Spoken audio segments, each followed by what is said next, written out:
Peace. I just wanted to take a moment and just build a little bit about the Ferguson incident that's going on, and I know a lot of y'all was waiting for it, so this is what I got to say about it.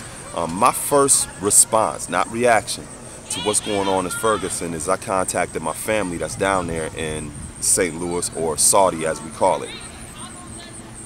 Once I found out from them what was actually going on, because they actually lived there, I also got information on who they would refer me to as a reputable source who's sharing information social media wise about what's going on in Ferguson as well. So that was my next source of information, the people that my family referred me to.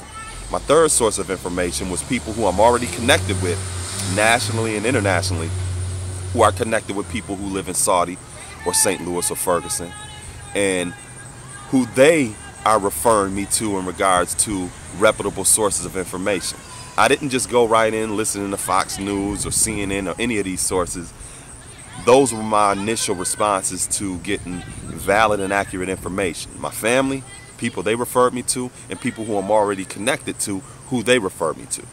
Now, I live up north, so I'm not literally there in that area, but one of the things we're doing here locally is we're organizing a committee. And one of the things that we can do who are not in Ferguson or who are not in that area is one of the most important investments we can make is in eyewitness accounts. Eyewitness accounts. And what I mean by that is, in our organizing committee, we've created a fundraiser so that we can support one of our representatives going down there to Ferguson to document what's going on so that we can have someone locally there whose eyes and ears are on the ground, as well as raise enough funds so that when they get down there, they'll be willing to add on financially as well for the people who are in need of any kind of food, clothing, or possible shelter, who are suffering down there in Ferguson. So that's one of the things that we're doing locally that is directly impacting our community down there in Ferguson. We're sending a representative. We're putting someone down there who has their eyes and ears on the ground so that they can donate as well as document what's going on with our people down there. Also, I have a lot of people that's down there organizing right now, strategizing on how they're handling the situation. So our representative locally is going to go down there and connect with them so that they can be trained and they can learn about how they can properly prepare our people up north who have not dealt with a situation like that. So that is also something that's important. Our people who are living down there in Ferguson and in that whole St. Louis area or Saudi area are the best knowers of what is going on in regards to the relationship between the community and law enforcement, the racial tension. A lot of our people have been living down there for some generations, so they know better than anybody what is actually going on. And in order to get the information, it's important for us to support someone to get down there to get that information. So those of you who are in other areas who are willing to support what we're doing here locally, and this is something that you can do as well, start a fundraiser. Find someone who is willing to go down there and to get the information and who's willing to donate and assist.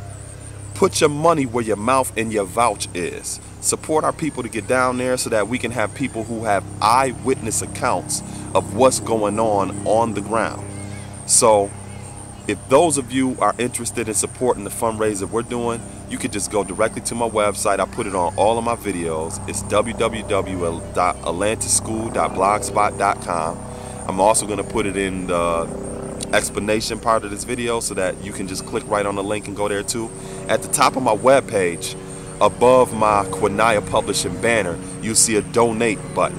Click on the donate button, and whatever you can give is peace. We appreciate anything that you're willing to give. Our representative is going to be leaving this week sometime, so we're striving to raise as much money as we can in order to help support their travel expenses and to be able to raise enough money so that when they get down there, they'd be willing to donate and able to give to our people who are in need. Again, if you're willing to support us, just go to the link on my webpage. Anything that you're willing and able to do is peace. If it's something that you see that's important that you can do too, you can do the same thing in your local area too to help support. Not only to send somebody down there to get the information, but also so that they can go down there and to support. This was inspiring, it was empowering, it was educating. For those of y'all that want to know what you can actually do to help positively impact our people who are going through this incident right now down there in Ferguson. Also, I encourage you to support some of the petitions that you see online. If you're locally in the area and you see people who are doing protests or they're promoting blackouts as far as leveraging our economic power to not support certain corporations, to show that we're in solidarity with what's going on with our people in Ferguson and the death of Mike Brown, do that as well. Share it on your social media networks. And also, this is something that's important too. I'm not sharing everything that we're doing here locally, you know, in the interest of discretion, because it's important to also realize that there are a lot of people who are not in support of what is actually going on right now and us supporting one another. So don't be so quick to put out everything and to tell everything what you think and what you're doing. You know what I mean? So one of the things that I am willing and able to share is what I'm just saying right now. Support a representative from your community to get down there so that you can have somebody that has their eyes and ears on the ground so that they can learn about what our people are doing down there, how we can strategize, and they can bring that information back to the area that you're in. Peace, and have a beautiful day.